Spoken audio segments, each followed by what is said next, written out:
Hello everybody, my name is Kanai Manika, and the box is already on the shot, so you know what that means. Today it's time for another unboxing, and today we are taking another look into the world of My Hero Academia with what is oddly only my third figure from the S.H.Figuarts line. I've gotten 3 releases: the Izuku, the Katsuki, and the Plus Ultra accessory set. But the accessory set is just accessories. I skipped the Shota Todoroki.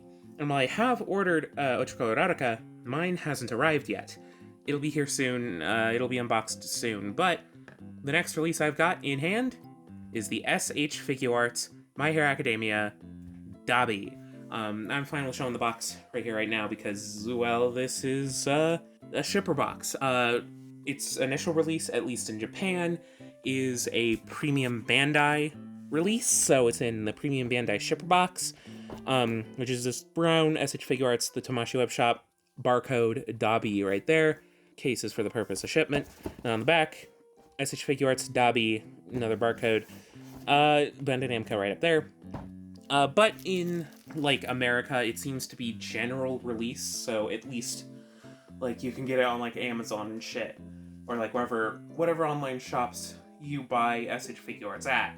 Potentially even physical shops. I don't tend to go to physical shops for S.H.Figuarts, though, so you'll have to leave your reports in the comments. But this is a boring-ass shipper box, so I think it's about time we got the shipper box unboxed so we can look at the box inside the box. Now, you can get this at, like, wherever S.H.Figuarts are sold, and at the top you can see we got the shipper, or the actual box. And moving that out, we get the box for S.H.Figuarts Dabi. So, yeah, give me a second. And we're back. Sorry, I wanted to get some photography of the box outside of the shipper box, so I did that, and now we're back with the actual figure. So, why don't we take a nice quick look at it in the box. So, out of the box, or right in the box, or whatever, you get your usual standard issue window package, which allows you a decent look at the figure and some of its accessories, and on the window it says the S.H.Figuarts quote. Around him is some very nice patterning that is consistent with the other S.H.Figuarts My Hero figures, but in a, like, black and blue. I have to imagine it's mainly because he's in all white, so it would have been a little bit awkward to have the white on the white, so they did it in his sort of purples and, like, blues. I can't wait to see if they do darker hues for the other villains. We'll see. In the corner we have some promotional photography of the figure itself. Bandai Namco, My Hero Academia, your usual logos with Tamashii, Bandai, and the web shop. Right here you have Dabi's name in, like, a sort of, like, cool comic-y font, and then the usual kanji and Dabi. Tamashii Nations in Japan, made in Vietnam, all the usuals. At the top you get another promotional shot of Dabi, S.H.Figuarts Dabi, a little bit more of the window and the MHA logo. On this side, you get the 3 different faceplates being used in these 3 different windows, My Hero Academia Dabi. On this side, you get another nice profile shot of Dabi, not profile, whatever. MHA, Dabi, SHF, My Hero Academia. At the bottom, you get one of those wonderful, nice promotional images. These are so pretty, these bottom of box photos. They're so nicely done. SHF Dabi, so some nice, like, fire editing. It's really pretty.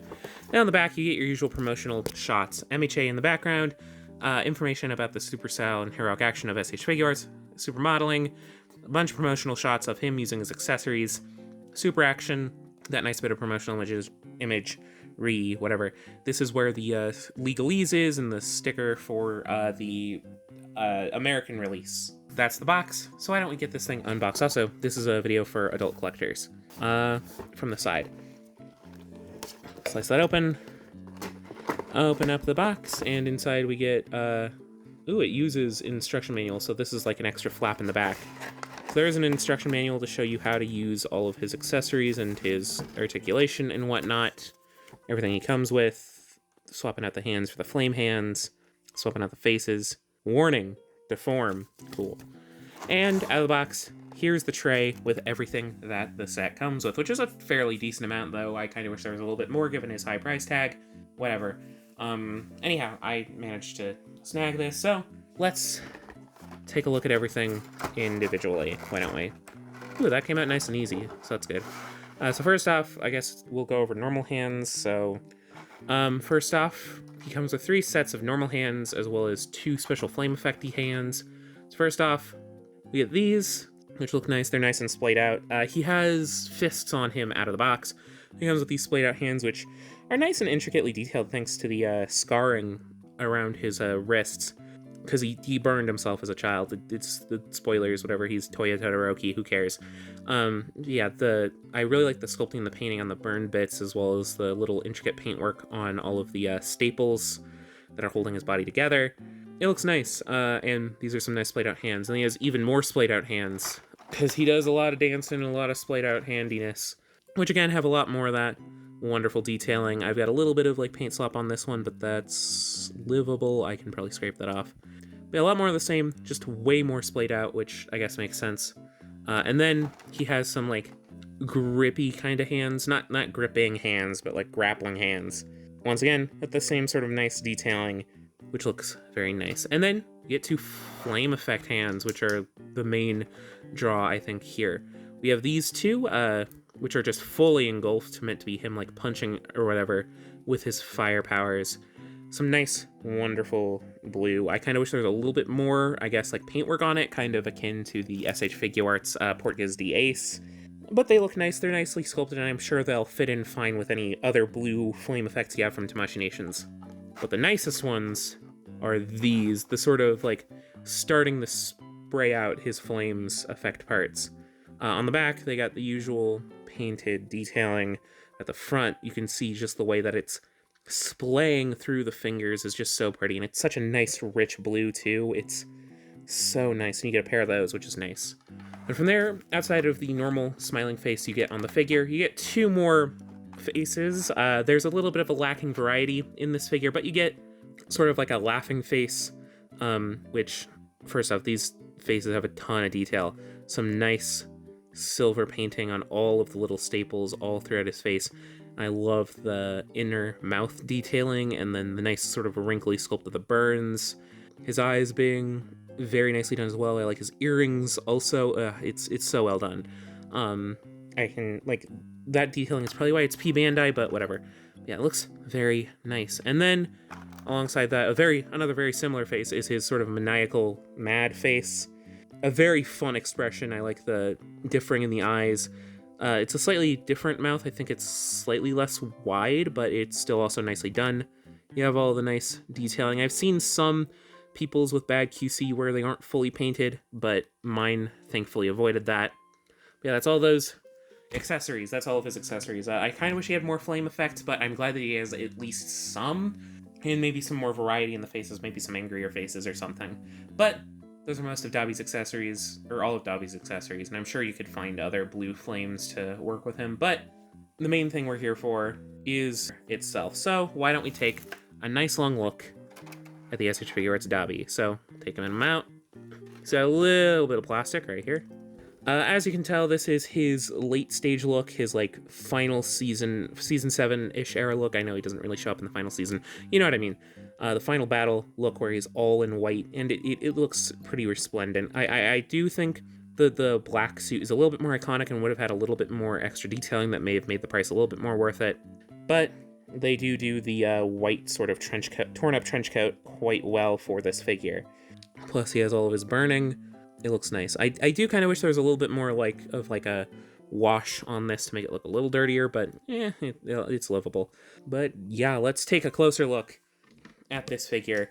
Right up top, he's got his wonderfully spiky hair. A little bit sharp, a little bit painful to hold, honestly, but it makes sense for Dabi. These neck joints are tight, goodness. That smiling face, which does look fairly nice. Again, I kind of wish there was some more aggressive faces, but he's mostly smiling in this final battle, so it is what it is. Yeah, it's very masterfully done. Again, it's got all of those nice staples painted on.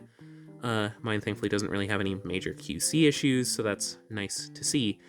Again, the scarring looks very nice.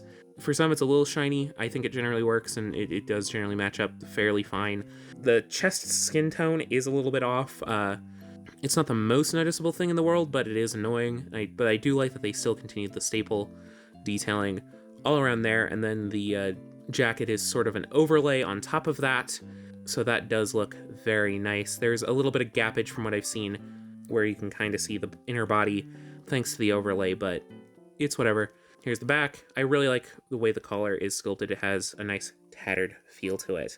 The sleeves are rolled up and they have these nice bulky bits, which I think are done here better than on the original Reveltech, because they are nice and bulky, but they do seem to be able to get out of the way very nicely. And then of course we have the nice burned sculpting detail, which has a very nice texture to it down there. The belt, nice and gray, with a little bit of nice silver detailing, which is good, but it's overall fairly plain. Tattered skirt. It's a rubbery piece, but it seems a little bit more segmented than some others that have been done by Bandai and Tamashii Nations. And from what I can see, it can kind of get out of its own way if you are careful with it. To reveal his legs a little bit more, which I think is how I'm going to have it displayed. I know it's kind of meant to be like that, but I want to deal with it like this, and I think this will probably lead to less paint rub over time. I think it just works. There's a little bit of like obvious gappage with the pants, but pants are nice and plain white, but they have some nice baggage to them, I guess. I really like the staple detail, though I've seen that paint rubs fairly easily, so be careful. The boots are in a nice off-white, which gives them some nice detailing, and I really like this ankle design. It looks like it's great for articulation. But yeah, otherwise, fairly plain boots with some nice painting around the soles. So yeah, he does look fairly nice. I kind of think he could have looked a little better, but he looks fairly nice for a Dabi figure. But I want to take a look at the articulation as well, just to round out this little video. So, looking at the head and the neck, it seems like the usual double ball joint to double ball joint system, which allows for some great expressiveness, which you would hope. Thanks to the size of the hair and the collar, they do kind of clash with each other, so be careful, but you can look up about that far, down way far, and then he can tilt side to side and then rotate, which is great to see. Shoulders have a level of butterfly, but they don't really go very far forward or super far back because of the overlay, but they do have a level of rotation, so that's nice, and they can go up fairly far. Is there a bicep swivel? It seems like there's a bicep swivel somewhere in there. Yeah, there's also a lower arm swivel, huh? There's a bicep swivel hiding in there somewhere under this overlay piece, which is able to also bend alongside the seemingly somewhat double jointed elbow, which can curve fairly nicely given the bulk, and he can touch his chest, which you would hope he would be able to do. Usual wrist pegs for an S.H.Figuarts, swivel hinge swivel, so that's nice. Torso has ball joints at the top and the bottom, so he's able to arch back that far, still kind of fighting with the rubber overlay. Crunch forward about that far, fights a little bit with the rubber overlay, and like there's a little bit of exposed clothes or skin, which has some nice paint and sculpt to it, but it doesn't show up too much. And he has a little bit of tilt side to side, honestly more than I was kind of expecting for how overlay heavy this figure is. Obviously the two little layers of the little like cloak can wiggle around before moving on to the hips, which seemingly are the usual S.H.Figuarts hip style system, which are able to kick forward fairly far, kick back, honestly very far for what this is, and then out about that far, stopped by the cloak, but it's fine. There's a thigh swivel, which looks fairly nice, a knee bend, which is double jointed and fairly nicely hidden. It's a little bit off colored, but it's fine. There's a boot swivel right at the top there. I think there's probably a little bit of swivel at that joint as well, but you're mainly going to be using the boot cut. There is a hinge down and up at the foot, a wonderful ankle rocker, which is great about this style of design. It hides itself very well, and it just moves very well.